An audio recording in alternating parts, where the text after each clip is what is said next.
May umaga sa lahat. Ito naman yung inyong lingkod, Abel Mix Vlog, isang lunggong pobreng vlogger, mga amigo-miga, kapamilya. Maglaga tayo ng baka daw to, mga kapamilya. I-pressure cooker natin muna para mabilis lumambot. Tapos lagyan natin ng ricado. Laga natin sa ricado.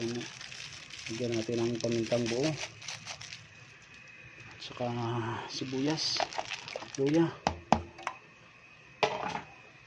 Kuluan natin muna na lumambot at saka tanggalin sa sabaw, saka gisa ulit at saka lagyan ng mga gulay. Lagyan natin ng chay bagyo at saka patatas.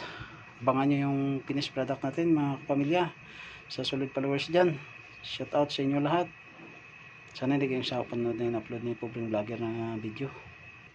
Lagyan natin ng asin habang pinapalambot natin para lalong sumarap. Magic sarap para manood sa laman ng karne yung lasa.